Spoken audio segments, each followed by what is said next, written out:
El mundo olía a aceite rancio y sudor reciclado. Sincerastus Opilio no veía el yermo con sus propios ojos. Lo sentía a través de las suelas de sus botas presionadas contra los pedales. La vibración del suelo era el lenguaje con el que la pena de Alisca le hablaba. El motor multicombustible de 12 cilindros rugía como un grox herido, devorando litros de prometium consagrado, y cada uno de esos rugidos resonaba en el brazo izquierdo aumentado de Opilio con un espasmo fantasma. «La presión en la tercera válvula está cayendo», graznó en la cuentabox cosida a su cuello. Su voz, filtrada a través de la rejilla de la máscara respiratoria, sonaba plana, como el chirrido del metal. «Aplaca el espíritu de la máquina o nos detendremos». «Solo conduce esa maldita lata, esclavo técnico». La voz de la teniente Catón en el auricular se ahogaba en estática. Opilio no respondió. Sabía que la teniente no escuchaba la música de los pistones.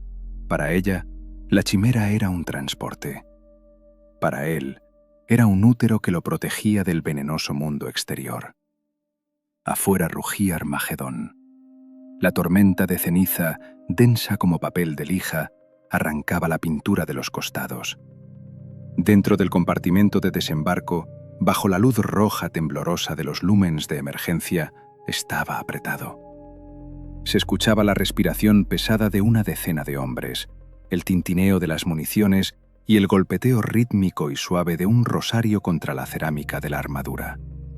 Alguno de los guardias rezaba al emperador. Opilio verificó el auspex.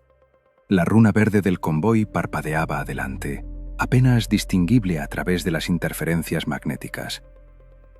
«Mantén el ritmo, vieja dama», susurró, acariciando la palanca de control con dedos manchados de grasa. «No dejes que nos inhalen». El impacto no vino de frente, sino de abajo. El mundo se volteó. Una fuerza monstruosa lanzó la máquina de 40 toneladas al aire, como un juguete infantil. El rugido del motor se cortó con un chirrido metálico nauseabundo, el sonido de una columna vertebral rompiéndose. Opilio fue arrojado contra el panel de instrumentos. El vidrio tríplex a prueba de impactos encontró su frente y el mundo estalló en blanco. La gravedad desapareció. Luego regresó con fuerza duplicada cuando la pena de Jalisca se estrelló de costado, arando con el flanco el lecho rocoso del barranco. Chirrido. Estruendo de cajas de municiones cayendo. Un crujido húmedo que solo podía producir un organismo humano encontrándose con el acero. Luego llegó el silencio. Era más aterrador que el estruendo. El motor se había apagado. Los ventiladores del sistema de soporte vital se detuvieron. Opilio yacía de costado, sujeto por los arneses, sintiendo el sabor a cobre en la boca. Su máscara se había deslizado y, presa del pánico, hasta el dolor en las articulaciones, se aferró a ella con su mano sana, apretándola de vuelta contra su rostro. Hermeticidad. Que no se violara la hermeticidad. En el compartimento de desembarco alguien gemía. El sonido era fino, lastimero, parecido al escape de vapor. Opilio abrió los ojos. Las lámparas rojas de emergencia parpadeaban, arrancando del caos a la oscuridad. Cuerpos volcados, cables colgantes, manchas de aceite parecidas a sangre, y sangre, negra bajo esta luz, parecida al aceite. Se estiró hacia el interruptor de encendido. Clic. Silencio. Clic. Silencio. El espíritu de la máquina guardaba silencio. La pena de Jalisca estaba muerta. Y afuera, tras centímetros de blindaje, comenzaba a aullar el viento, llevando consigo millones de toneladas de ceniza asfixiante y algo más. Algo que esperaba que la lata de conservas dejara de resistirse. Opilio miró el indicador de presión externa. La aguja tembló. «Estamos aquí», susurró al vidrio empañado de la máscara. «Y estamos solos». Lo primero que regresó fue la sensación de peso. La gravedad parecía haberlos traicionado, hundiendo los cuerpos en ángulos incómodos, antinaturales. Luego vino el sonido, no la explosión, sino su ausencia. Un silencio ensordecedor, algodonoso en el interior, cortado solo por el gemido del metal enfriándose y el aullido distante, parecido al rechinar de dientes del viento afuera. Sin Cerastus, Opilio abrió los ojos. El mundo se redujo a las fronteras de su máscara respiratoria. El interior de las lentes se había empañado con la exhalación brusca, convirtiendo la realidad en una mancha rojiza turbia. La iluminación de emergencia bañaba la cabina del conductor con un carmesí pulsante, el color de la carne fresca y de las runas de advertencia. Estaba vivo. Sus dedos, los vivos y los mecánicos, se cerraron convulsivamente, verificando la integridad de la carcasa. Guantes, puños, cuello, mangueras de suministro de aire. Todo en su lugar. Hermeticidad no violada. Exhaló, y el sonido de salida del aire a través de la válvula resonó en el silencio como un disparo. «¡Reporte!». La voz de la teniente Catón se quebró en un chillido, pero enseguida bajó a un tono ronco y autoritario. «Estado, ¿quién está vivo?». Opilio giró la cabeza. El cuello respondió con un crujido. Su asiento de conductor había permanecido en su lugar, pero el casco de la chimera se había inclinado 40 grados. A través de la estrecha escotilla que conducía al compartimento de desembarco, veía el caos. El compartimento de granaderos que transportaban no estaban sujetos tan firmemente como la tripulación. Ahora solo había un montón de cuerpos en capotes color ocre, mezclados con cajas de baterías. Ni movimiento ni gemidos, solo el olor pesado a intestinos perforados y hierro, que ya comenzaba a filtrarse a través de los filtros de recirculación. «¡Conductor funcional!», graznó Opilio. Su brazo izquierdo aumentado se sacudió bruscamente. Los servomotores gimieron lastimeramente. Un dolor fantasma atravesó su codo, como si le hubieran atornillado un tornillo en el nervio. «¡Vivaculo! ¡Augurio!». Catón tosía, tratando de desabrochar los arneses de su asiento de comandante. «Estoy entero, que te den», gruñó una voz desde arriba. Vipstana Vivaculo, el artillero, estaba a medio salir de la cesta del multiláser. Su rostro estaba golpeado contra el bloque de puntería, la sangre llenando un ojo, haciéndolo parecer un demonio de las viejas leyendas. Escupió saliva roja espesa al suelo.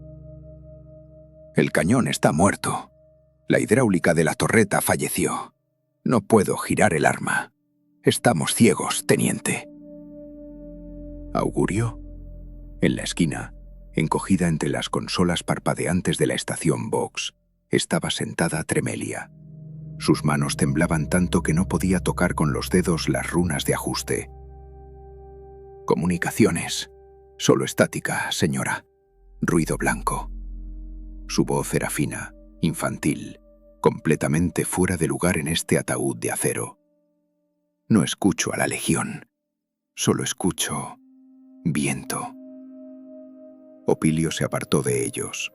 La gente no le interesaba, solo le importaba a ella, la pena de Alisca.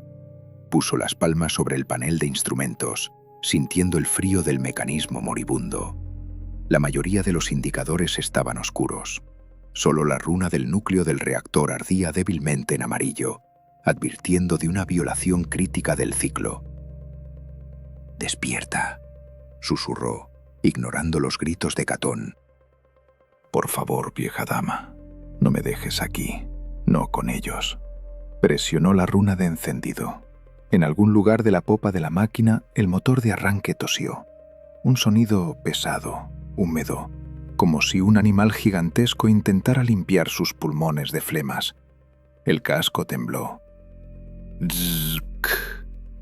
Y otra vez silencio. «¡Arranca!», rugió Catón, cerniendo sobre su hombro. Ya había salido del asiento. Su uniforme estaba rasgado en el hombro, pero ella parecía no notarlo. «Opilio, sácanos de aquí. Nos hemos quedado atrás de la columna». «El espíritu de la máquina sufre», respondió sin girarse. Cambió los interruptores de suministro de combustible rezando al Omnisía. El eje de transmisión está roto. Lo siento. No me importa lo que sientas. Necesito movimiento. Los orcos. Presionó el arranque de nuevo. Zzk. El sonido del escape de presión fue definitivo, como la última exhalación de un moribundo. La runa amarilla del reactor parpadeó y se apagó. La cabina del conductor fue engullida por la penumbra, diluida solo por las lámparas de emergencia químicas que se activaron con un clic en las paredes. «Está muerta», constató Valopilio. Su voz carecía de emoción, pero dentro de él se abrió un abismo de horror. Sin motor no hay calor. Sin motor no hay purificación de aire. Sin motor, el blindaje es simplemente las paredes de una tumba. No. Catón golpeó el blindaje con el puño. No. Verifica otra vez. Es una orden. Teniente. La voz de Vivaculo sonó inesperadamente tranquila y amenazante. El artillero se deslizó desde la torreta y ahora estaba de pie, apoyándose en la recámara del Volter. En su mano sostenía un inyector de estimulantes que clavó con un clic en su cuello. Sus pupilas se dilataron, tragándose el iris. Tiene razón. Escuchen. Todos se quedaron inmóviles. Afuera, tras las capas de cerámica y adamantio, rugía la tormenta. Pero no era solo viento. Era el sonido de millones de granos de arena golpeando el metal a velocidad de bala. Sonaba como un susurro infinito y monótono, convirtiéndose en chillido cuando las ráfagas se intensificaban. Parecía que el planeta mismo intentaba pulverizar su máquina, capa por capa, átomo por átomo. Opilio levantó la vista hacia los triplex. Estaban negros. «Contacto visual perdido», pronunció. «La ceniza se ha cocido en el vidrio. Las cámaras externas...» Hizo clic en el interruptor. En la pantalla apareció solo estática gris. Arrancadas o destruidas. «No podemos quedarnos aquí».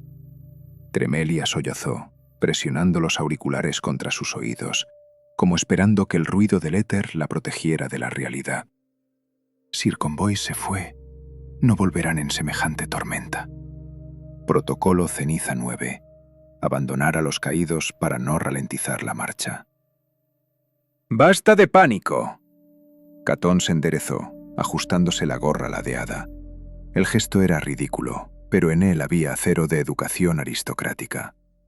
«Somos la Legión de Acero, no morimos en el barro. Vivaculo, revisa las armas. Opilio, diagnóstico de los sistemas de soporte vital. Augurio, continúa escaneando las frecuencias. Esperaremos. La tormenta amainará». Opilio se giró lentamente en el asiento. Su máscara antigás miraba a la teniente con cuencas de vidrio vacías. «La tormenta no amainará, teniente», dijo en voz baja. «Esta es la temporada de fuego. Tales tormentas duran semanas». «Entonces esperaremos», cortó ella, pero en sus ojos, la única parte del rostro no oculta por la máscara, Opilio vio lo que reconocería entre mil: miedo primitivo, animal. El miedo de una rata que ha comprendido que la salida del laberinto está tapiada. En ese momento la chimera se estremeció. No por el viento. Algo pesado cayó sobre el techo del compartimento de desembarco. Un golpe sordo, húmedo. Vivaculo levantó el lasgun, apuntando al techo. «Es una piedra», dijo rápidamente Catón. «Solo una piedra que se desprendió de la ladera». Opilio inclinó la cabeza hacia un lado. Conocía la acústica de su máquina mejor que la voz de su propia madre. Las piedras golpean con un sonido agudo, rebotando. Esto se había adherido. «Silencio», siseó. Escucharon. A través del aullido del viento se abrió paso un sonido nuevo, lento, rítmico. Skrr, skrr. Como si alguien enorme y cauteloso pasara una garra por el revestimiento exterior, probando el sabor del metal. buscando juntas, buscando debilidades. Tremelia se tapó la boca con la mano para no gritar. Opilio miró el manómetro de presión interna. La aguja estaba en la zona verde, pero temblaba traidoramente. Su cápsula aún era hermética. Pero afuera, en la oscuridad rugiente de Armagedón, ya no estaban solos. «Prepárense», exhaló Vivaculo, quitando el seguro del Lasgun. El clic del cerrojo sonó como una sentencia. Pasaron 2 horas y el frío del reactor moribundo fue reemplazado por algo mucho peor. La pena de Aliska comenzó a pudrirse. La carcasa de 40 toneladas del transporte blindado, medio enterrada en ceniza radiactiva, acumulaba calor.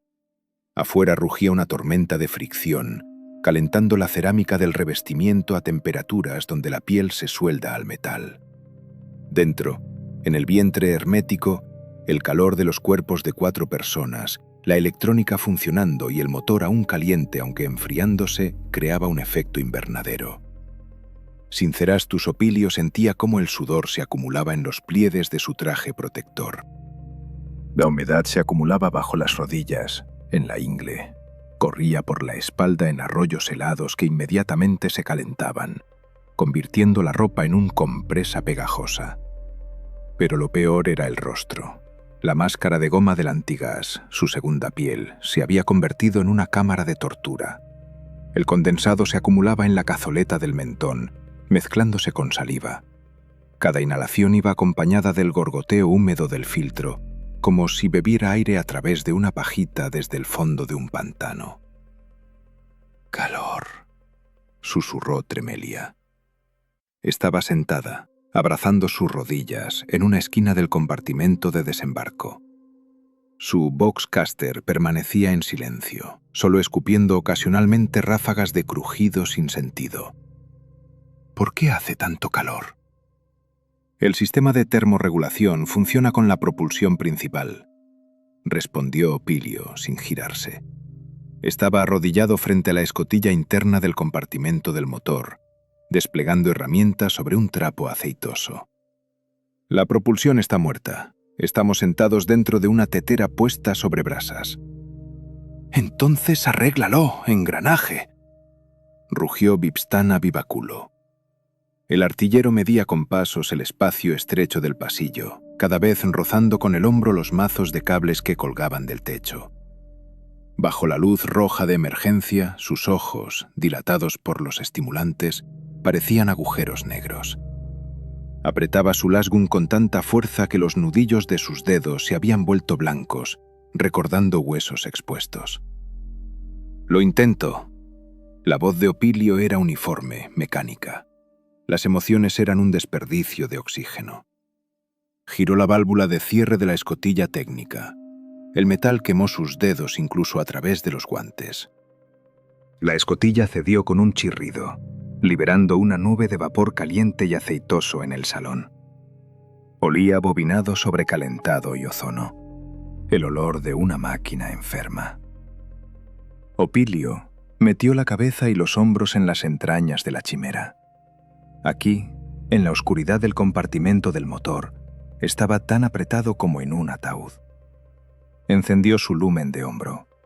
El haz de luz arrancó el caos, tuberías de hidráulica rotas, parecidas a venas abiertas, y una capa de polvo gris cubriendo todo, como un sudario.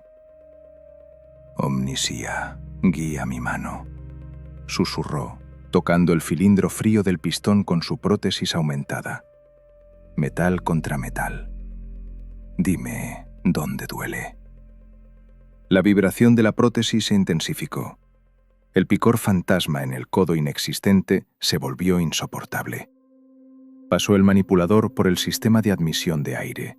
Sus dedos encontraron el problema. «¿Qué hay ahí?». La voz de la teniente Catón sonó sobre su espalda, tensa, exigente. Opilio emergió de la escotilla, limpiando la grasa de las lentes del antigas. «Las entradas de aire externas están obstruidas», consta Tiroval. «Los filtros de limpieza gruesa se han cementado. Escoria, ceniza, químicos. Todo se ha fundido por la temperatura de la tormenta. No solo nos estamos apagando, teniente, nos estamos asfixiando.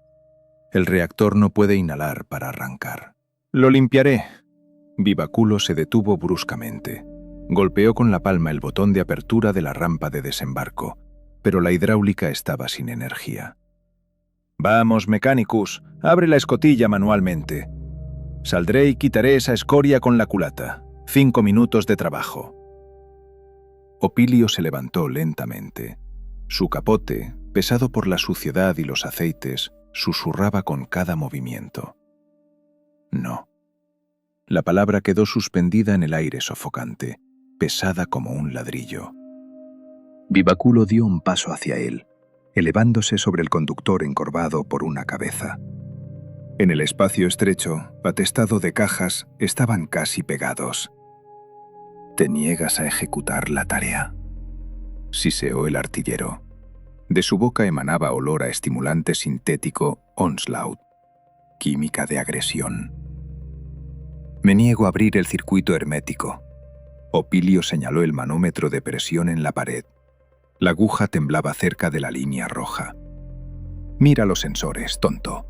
Afuera no es solo viento, hay un frente ácido.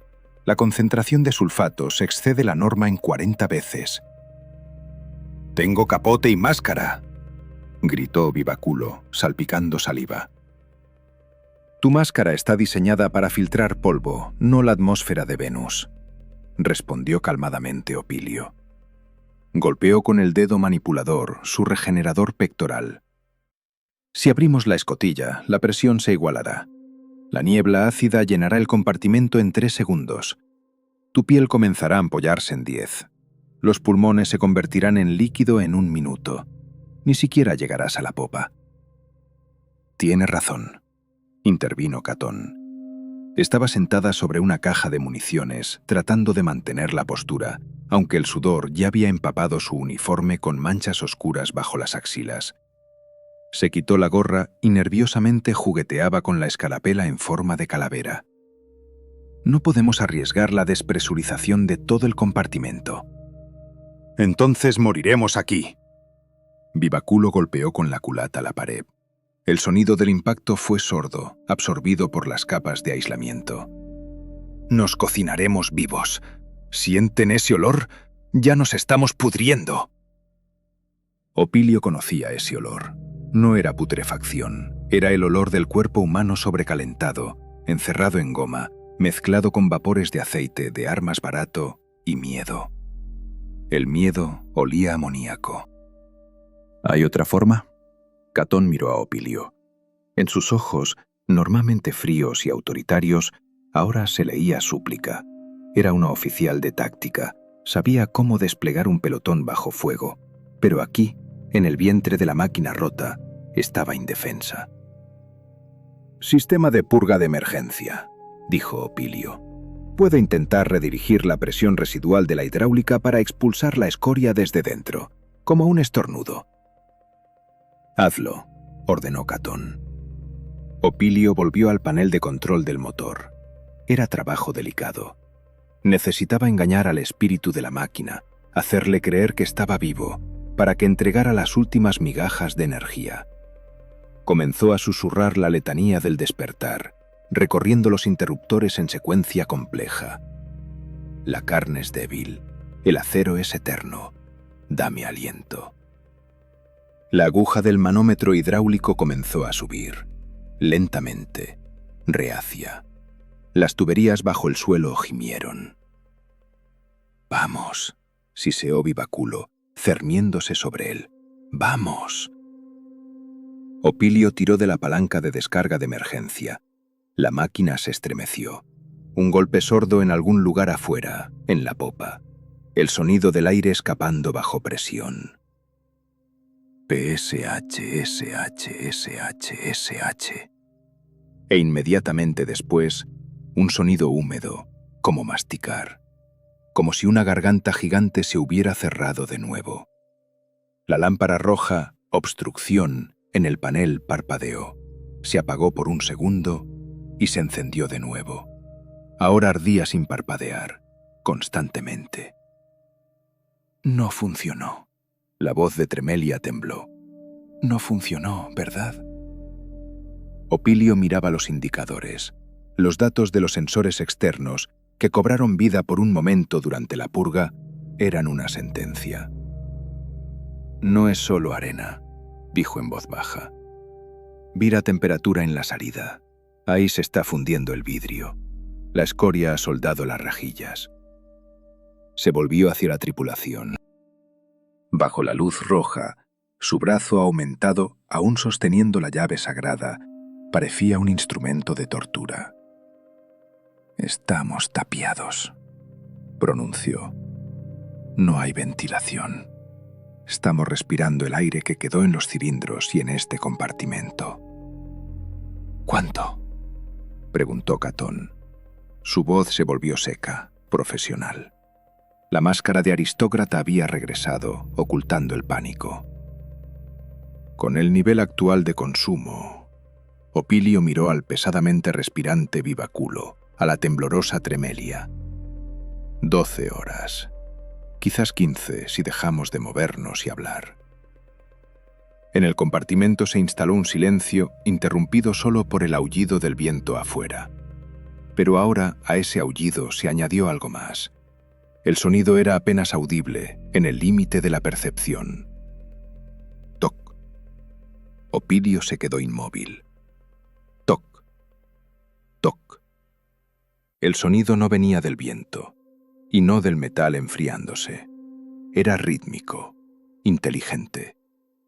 Vivaculo levantó la cabeza, sus fosas nasales se dilataban, inhalando el aire viciado.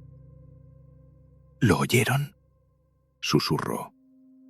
Opilio lentamente presionó el oído contra la placa blindada fría del costado. La vibración pasó a través de su cráneo. Alguien estaba ahí, afuera, en el infierno ácido donde nada vivo podía sobrevivir. Alguien estaba parado justo detrás de la pared y golpeaba cortésmente, invitándolos a salir. El sonido era seco, corto y ofensivamente educado. Así golpea un invitado que sabe que los dueños están en casa, pero temen abrir la puerta. Dentro del compartimento de desembarco de la pena de Alisca se instaló un silencio, denso como algodón. Incluso el aullido de la tormenta parecía haberse retirado a segundo plano, convirtiéndose en un fondo distante para este único, imposible sonido. «Piedra», exhaló Vipstana Vivaculo. Su voz temblaba, quebrándose en falsete. Se lamió los labios resecos, esparciendo por el mentón una mezcla de sudor y grasa. «Es solo una piedra». El viento arrojó una roca. «Díselos, mecánico. Di que es física». Sincerastus Opilio no respondió. Lentamente sacó de su cinturón una sonda de diagnóstico. Una larga varilla metálica con una membrana en el extremo, parecida a un estetoscopio antiguo. Sus movimientos eran suaves, fluidos, carentes de nerviosismo humano. Para él la chimera no era solo una caja de acero, era una extensión de su sistema nervioso. Presionó la membrana contra el revestimiento interno del costado derecho, justo sobre la soldadura donde las placas de blindaje se superponían una sobre otra, como escamas de pez. «Silencio», ordenó. Cerró los ojos, sumergiéndose en el mundo de las vibraciones. A través de los auriculares de la sonda escuchaba los gemidos del metal. El casco se enfriaba de manera desigual. La red molecular de la cerámica crujía bajo el embate del viento, parecido a una máquina de arenado. Toc, toc, toc. 3 golpes. Pausa de 2 segundos. Otros 3 golpes. Esto no era una piedra. Las piedras no mantienen el tempo. Las piedras no esperan respuesta. «Firma rítmica», pronunció Opilio, sin abrir los ojos. Fuerza de impacto equivalente a 40 kilogramos por pulgada cuadrada. Superficie de contacto, dura, pero no metálica. Hueso o quitina. «¡Tonterías!», rugió la teniente Catón. Estaba sentada encorvada sobre una caja de municiones, sosteniendo una las pistola en las manos. El cañón del arma temblaba. Afuera hay tormenta ácida, Opilio. Ahí la atmósfera corroe las orugas de las cadenas. Nada vivo puede estar ahí parado y golpeando. Opilio abrió los ojos. Las lentes de su antigás, húmedas de condensación, miraron fijamente a la oficial. Se equivoca, teniente. Armagedón engendra monstruos que respiran azufre y saben que estamos aquí. En ese momento el golpeteo cambió, se movió. Skrrr. El sonido se volvió prolongado, chirriante, como si alguien hubiera clavado con fuerza un clavo en la pintura y lentamente lo arrastrara a lo largo del costado, de proa a popa. Vivaculo aulló. Era el sonido del terror animal. Levantó su pesado lasgún y apuntó el cañón a la pared, detrás de la cual resonaba el chirrido. ¡Vete!, gritó. ¡Lárgate, bestia! ¡Alto el fuego!, gritó Catón, levantándose de un salto. ¡Perforarás el revestimiento, idiota! ¡El rebote nos matará a todos! Pero Vivaculo no escuchaba. Sus pupilas, negras por la sobredosis de estimulantes, corrían por la pared sorda, tratando de ver al enemigo a través de pulgadas de adamantio. El chirrido se detuvo exactamente frente al lugar donde estaba sentada Tremelia. La operadora de comunicaciones se quedó inmóvil, pegada a la esquina. Levantó los ojos al techo. Sus labios se movían sin sonido, repitiendo la letanía de protección. Toc, toc, justo sobre su oído. Tremelia se tapó la boca con ambas manos, sofocando un sollozo. Opilio veía cómo vibraba el metal. La criatura afuera los estudiaba. No irrumpía. Degustaba su miedo. «Buscan escotilla», susurró Opilio, sintiendo cómo hervía líquido en sus pulmones. Palpan las juntas. Conocen la anatomía de la chimera. «¿Quiénes son ellos?», siseó Catón. «¿Orcos? Los orcos gritan. Los orcos disparan. Los orcos no se deslizan en la tormenta como fantasmas». «Hachas sangrientas», respondió Opilio. El nombre de la facción sonó como una maldición. «Han adoptado nuestros métodos, teniente. Disciplina, paciencia. No quieren romper la lata de conservas con una piedra. Quieren que la abramos nosotros mismos». El golpeteo cesó. Llegó el silencio, aún más terrible que el ruido. Los segundos se arrastraban, convirtiéndose en horas. El calor dentro del compartimento se volvía insoportable. El aire se espesó, impregnado del olor a sudor rancio y aislamiento quemado. «Se fueron», susurró Vivaculo con esperanza, bajando el arma. «La tormenta los arrastró. Murieron. Se derritieron». De repente el techo del compartimento de desembarco se hundió. Con un estruendo, como el golpe de un martillo de forja, el metal se hundió hacia adentro una buena media pulgada. Polvo y condensado cayeron del techo sobre las cabezas de las personas. Alguien había saltado sobre el techo. Pasos pesados resonaron sobre sus cabezas. «Bu, bu, bu». Los pasos eran lentos, seguros. La criatura pesaba no menos de 300 kilogramos. Caminaba justo sobre ellos, sin temer al viento, sin temer al ácido. Opilio imaginó la escena. Una gigantesca criatura de piel verde, envuelta en trapos aceitosos y pedazos de armadura de trofeo, parada sobre el techo de su máquina en medio del infierno amarillo, aferrándose con garras a la torreta del multiláser y escuchando su respiración, escuchando cómo laten sus corazones. Los pasos se detuvieron justo sobre la escotilla superior de desembarco. La rueda de cierre chirrió. La manija de la escotilla dentro del compartimento, bloqueada desde dentro, tembló. Giró un par de grados a la izquierda, luego a la derecha. La criatura probaba abrir la puerta desde afuera. ¡Deténlo!, gritó Catón, arrojándose hacia la escotilla. Colgó de la manija interior, apoyando las botas en el suelo estriado. ¡Vivaculo! ¡Ayuda! El artillero y la oficial se aferraron al mecanismo de cierre, sus rostros distorsionados por el esfuerzo. Afuera alguien poseía una fuerza monstruosa. La manija giraba lentamente, con crujido de engranajes, superando la resistencia de 2 personas. ¡Opilio!, gritó Catón. El tecnovidente no se movió de su lugar. Miraba el manómetro de hidráulica de la escotilla. Los cerrojos aguantan, dijo con calma. El cierre mecánico soportará una carga de 5 toneladas. Si ustedes mismos no lo rompen con su pánico. El chirrido arriba cesó tan repentinamente como había comenzado. La presión sobre la manija desapareció. Catón y Vivaculo se desplomaron en el suelo, respirando pesadamente. ¿Se fue?, preguntó Tremelia. Su voz era apenas audible. Opilio levantó su llave inglesa. La pesada herramienta, consagrada con los aceites de Marte, yacía en su mano familiar y reconfortante. No, respondió. Nos estaba probando. Ahora sabe que estamos vivos y que estamos asustados. Se acercó a la estación Vox, donde parpadeaban luces verdes de indicadores. ¿Escuchas el ritmo, Tremelia?, preguntó. La muchacha levantó hacia él ojos llorosos. Yo solo escucho viento.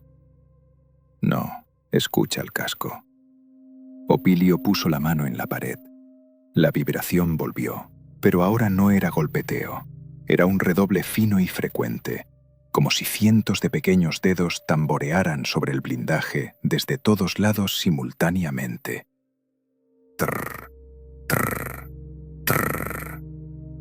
Hay muchos ahí, susurró Vivaculo, arrastrándose hacia el centro del compartimento, lejos de las paredes.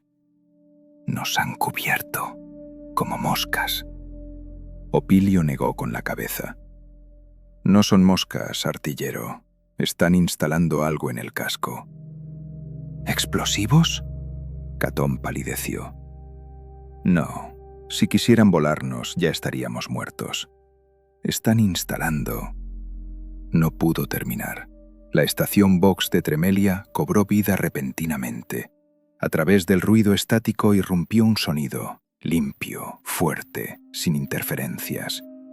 Era el sonido de respiración. Un siseo pesado, húmedo a través de un respirador de mala calidad. Exhalación. Exhalación. ¿De dónde viene la señal?, gritó Catón. Tremelia miraba los instrumentos con horror. La señal viene de nuestro intercomunicador externo. Alguien se conectó al circuito de comunicación externo, directamente. La respiración en los altavoces cesó. Se oyó un clic y luego una voz, baja, gutural, distorsionada por el vocoder, pero inconfundiblemente alienígena. Hablaba en bajo gótico, rompiendo las palabras como huesos secos. Pequeños humanos. La voz sonaba cariñosa, como el chirrido de un cuchillo sobre vidrio. ¿En la lata calor? Vivaculo gritó, descargando una ráfaga de lasgun en el altavoz de la estación Vox. Chispas saltaron en todas direcciones, el plástico se derritió, pero la voz no desapareció. Parecía ahora resonar desde las paredes mismas, resonando en los cráneos de la tripulación. Abran. Queremos jugar. El golpeteo se reanudó. Ahora golpeaban desde todos lados a la vez, izquierda, derecha, arriba, abajo. El ritmo se aceleraba. Era el ritmo de la locura. Toc, toc, toc, toc, toc.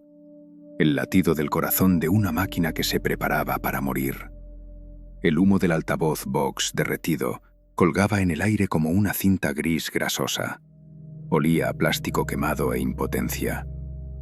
Vipstana Vivaculo respiraba pesadamente, bajando el cañón humeante del lasgun. Su pecho subía y bajaba bajo la coraza, cada inhalación a través del respirador, acompañada de un silbido. Había disparado a la voz, pero no había matado al miedo. El silencio regresó, pero ahora estaba envenenado. La tripulación sabía. Lo que arañaba afuera sabía hablar. Sincerastus Opilio no miraba a las personas, miraba los sensores de temperatura. 42 grados Celsius. Dentro del capullo blindado, se estaba volviendo tan caliente como en el vientre de una bestia enferma. El condensado en las paredes ya no goteaba, se evaporaba, creando una neblina húmeda y sofocante. El aire se volvió espeso. En él flotaban partículas de ceniza, filtradas a través de microfisuras, y el pesado sabor metálico del cableado sobrecalentado. ¿Opilio? La voz de Catón llegó desde otro mundo. Giró la cabeza. La teniente estaba sentada en cuclillas en el suelo entre casquillos y basura, abrazando sus rodillas. Su gorra había desaparecido. El cabello rubio, pegajoso de sudor y polvo, caía sobre su rostro. Ya no miraba la brecha en el techo, miraba al vacío. En la colmena tartar, en las agujas superiores, siempre sopla brisa fresca, murmuró. Su voz era fina, carente de la anterior autoridad metálica. Ahí huele a ozono y vino caro. Opilio, ¿por qué aquí huele a gasolinera? Mamá se enfadará si llego así a cenar. Se había ido definitivamente. Su mente, refinada y frágil como cristal de las clases altas, no soportó el contacto con la cruda realidad de Armagedón. En esta lata de conservas ya no había una oficial. Solo quedaba una niña asustada en un uniforme ensangrentado. «Coma sus alucinaciones, teniente», graznó Opilio. «Es lo único que queda gratis en este sector». Desde arriba llegó un sonido. No un rugido, no un golpeteo. Era un susurro seco y silencioso, parecido al sonido con el que una serpiente se desliza sobre hojas secas. El gancho en la cadena, que antes se sacudía sin sentido en el aire, se detuvo. La cadena comenzó a tensarse lentamente. Alguien afuera la usaba no como caña de pescar, sino como punto de apoyo. En la brecha apareció una figura. No saltó dentro, como lo habrían hecho los orcos normales. Fluyó sobre el borde, como un coágulo de sombra que había adquirido carne. Era un comandos enorme, pero sus movimientos poseían una gracia aterradora. Llevaba un pesado manto cosido de pedazos de lona y piel humana, cubierto por una capa de ceniza que lo hacía invisible en el crepúsculo de la tormenta. Su rostro estaba oculto por un masivo antigás modelo cráneo, cuyas lentes ardían con luz verde mortecina. En su mano derecha sostenía un enorme cuchillo dentado, cuya hoja estaba manchada de algo negro y pegajoso. Este era el cortador silencioso, el líder de los cazadores. El orco aterrizó sobre la placa de blindaje bajo la cual yacía Tremelia, casi sin sonido. No rugió, simplemente se quedó parado, mirando a los supervivientes. Del altavoz en su pecho surgió un chirrido mecánico. El orco ajustaba la frecuencia de intercepción. «Maquinista», retumbó el vocoder. La voz era profunda y vibrante. «Derramaste mucho jugo. Jugo quema. ¿Quieres boom?» Opilio levantó lentamente su llave inglesa. En la otra mano sostenía un detonador casero, conectado a cables pelados de alimentación de emergencia. «Llegaste tarde, bestia», escupió Opilio. «La alisca no será tuya, ni un engranaje, ni un perno». El cortador inclinó la cabeza hacia un lado, como reflexionando. Dio un paso adelante, y el Prometium chapoteó bajo sus pesadas botas. El orco no tenía miedo. Sabía que el humano vacilaba. Los humanos siempre vacilan antes de apretar el gatillo apuntado a su propio corazón. «Lástima», chirrió el orco. «Buena lata. Rara lata. La tomaremos sin fuego. Y niña, Niña llorará mucho. Nos gusta. Catón levantó la cabeza al oír la palabra niña.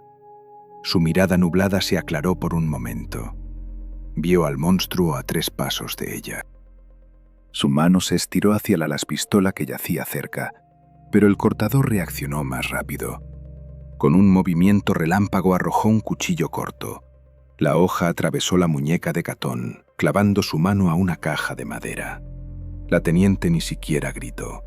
Solo jadeó sordamente, mirando el mango sobresaliendo de su palma con perplejidad infantil. ¡Basta!, gritó Opilio. Sintió cómo la ajalisca se estremeció bajo él. La máquina moría, pero en su agonía final había un último regalo. El sensor de presión que Opilio sostenía con el dedo manipulador vibró repentinamente. «Ahora», susurró el espíritu de la máquina en su cerebro. Opilio miró a los oculares verdes del cortador. En ellos no había ira, solo un hambre infinita y fría. Los orcos de Armagedón ya no eran solo bárbaros, eran parte del ecosistema mismo de la muerte.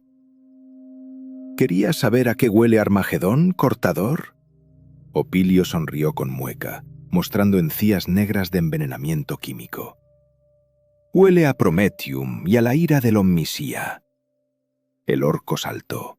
Se movía increíblemente rápido para una criatura tan masiva, alzando el cuchillo para un golpe que debía cortar a Opilio por la mitad junto con el mamparo. Pero Opilio ya no era humano.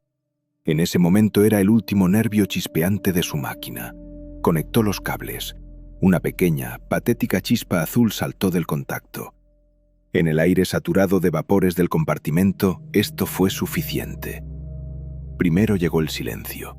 Un momento breve, de vacío, cuando la llama succionó ávidamente todo el oxígeno restante. Y luego el mundo se convirtió en un infierno rugiente, anaranjado. El Prometium derramado en el suelo se encendió instantáneamente. La ola de fuego golpeó el pecho del cortador silencioso, arrojándolo hacia atrás, hacia la brecha. La ropa del orco, empapada en combustible, se convirtió en una antorcha viviente.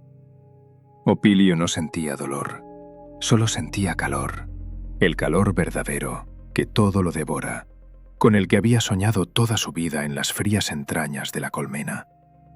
Vio cómo el fuego envolvía a Catón, convirtiendo su uniforme en un resplandor dorado, y cómo ella, finalmente, sonreía, cerrando los ojos. «Estamos cerrados», susurró cuando la llama tocó su máscara, derritiendo la goma y fundiéndola en la piel. Hermeticidad. Lograda. La pena de Alisca se estremeció en un último espasmo purificador. El mundo dejó de ser sólido. Se volvió líquido, furioso y anaranjado. Cuando el Prometium se encuentra con una chispa en un espacio cerrado, el tiempo da un salto. En el primer momento, Sincerastus Opilio no sintió calor, sintió el impacto. El aire, repentinamente convertido en martillo ardiente, expulsó los restos de oxígeno de sus pulmones y estampó su nuca contra el mamparo del compartimento del motor. Las lentes de su antigás se cubrieron instantáneamente con una red de grietas y luego comenzaron a nublarse, convirtiéndose en masa viscosa que fluía por las mejillas. Pero Opilio no gritaba. En su conciencia, fusionada con los cogitadores de la pena de Alisca, ocurría algo diferente. Ya no era un humano en un tanque ardiendo. Era la propia Alisca. Sentía cómo el fuego lamía sus costillas de adamantio. Percibía cómo hervía el aceite en sus articulaciones hidroconectores. Cada ruptura de cableado resonaba en su sistema nervioso con un destello eléctrico agudo. No era la muerte de un organismo, era la deconstrucción de un santuario. Su brazo izquierdo, su fiel prótesis, se calentó al rojo vivo y sentía cómo las soldaduras dentro de él se derretían, convirtiéndose en gotas de plata líquida que fluían por el antebrazo. Segundo circuito, roto, pasó por su cerebro. Pérdida de presión en el patín de oruga derecho. Nos desmoronamos, Sincerastus. Volvemos al polvo. A través del rugido de las llamas veía a Catón. La teniente se había convertido en una columna silenciosa de fuego blanco. El Prometium es una sustancia traicionera. Se adhiere a la tela, a la piel, a la esperanza misma, convirtiendo a la víctima en antorcha viviente. No se movía. Su sufrimiento terminó rápido. Los vapores de combustible quemaron sus pulmones desde dentro en la primera inhalación. Ahora solo era parte del mobiliario, un adorno que se consumía en esta tumba de acero. Pero el enemigo tenía otra opinión sobre el final del juego. De las nubes de humo negro y sofocante, directo a través de la pared de fuego, emergió una figura. El cortador silencioso estaba envuelto en llamas.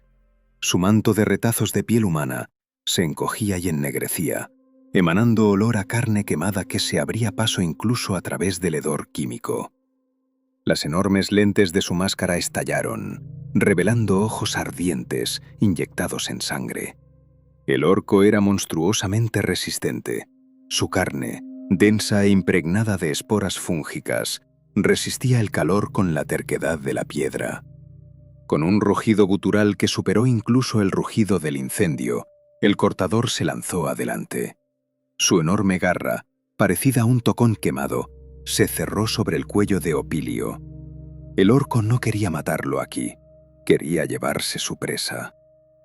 Quería sacar a este insecto quemado, jadeante del fuego, para luego, en el silencio después de la tormenta, abrirlo larga y metódicamente, capa por capa, vengándose por la piel quemada y la cacería arruinada. El cortador tiró de Opilio hacia sí. El mecánico sintió cómo crujían sus vértebras. Sus piernas se arrastraban por el suelo ardiente, dejando surcos en la capa de líquido de Prometium. El orco lo arrastraba hacia la brecha en el techo, desde donde irrumpió en el compartimento una ráfaga helada de viento cenizo, creando un contraste espantoso con el calor infernal dentro. «Mío», graznó el cortador a través del vocoder quemado. «Tú serás mío». Opilio miraba al orco a través del vidrio derritiéndose de la máscara. En su mirada apagándose no había miedo, solo profunda satisfacción técnica. Sabía lo que el cortador no sabía. Lo sentía a través de la vibración del suelo. En las profundidades del compartimento del motor, justo detrás de la espalda de Opilio, estaba el núcleo principal. Ahí, tras carcasas blindadas, latía el corazón de la Alisca, un reactor de plasma inestable de modelo antiguo, cuyos fusibles Opilio había arrancado hace 5 minutos. El fuego ya había alcanzado los circuitos de enfriamiento. El espíritu de la máquina ya no susurraba, aullaba, exigiendo liberación. Opilio se aferró con su mano aumentada ardiente a la muñeca del orco. El metal de la prótesis se hundió en la carne verde con un siseo, arrancando pedazos de carne, pero el cortador ni siquiera se inmutó. «Vamos, a casa», exhaló Opilio. Cada palabra le costaba pedazos de pulmón que salían volando de su boca. «Todo, el equipo, reunido». Con la mano libre alcanzó la palanca de descarga de emergencia de plasma que se encontraba justo bajo el mamparo. Esta palanca estaba diseñada para la descompresión total del núcleo en caso de captura de la máquina. El cortador comprendió. Demasiado tarde. En sus ojos rojos brilló por un momento algo parecido al respeto, o posiblemente era solo el reflejo del final que se avecinaba. Opilio tiró de la palanca hacia sí. El sonido no fue fuerte. Fue un zumbido profundo, vibrante, que hizo estallar los últimos triplex intactos. El tiempo se ralentizó hasta el infinito. Opilio veía cómo de las juntas de las placas de blindaje comenzaba a filtrarse luz blanca cegadora, energía pura de plasma buscando salida. En ese instante sintió completamente a la Alisca. Sentía cada tornillo, cada gota de aceite, cada letanía garabateada en el lado interior del revestimiento. Ya no eran conductor y máquina, eran una sola explosión, un solo acorde de la ira del emperador en este yermo olvidado por el dios. «Omnisía», susurró cuando la luz comenzó a devorar su cuerpo.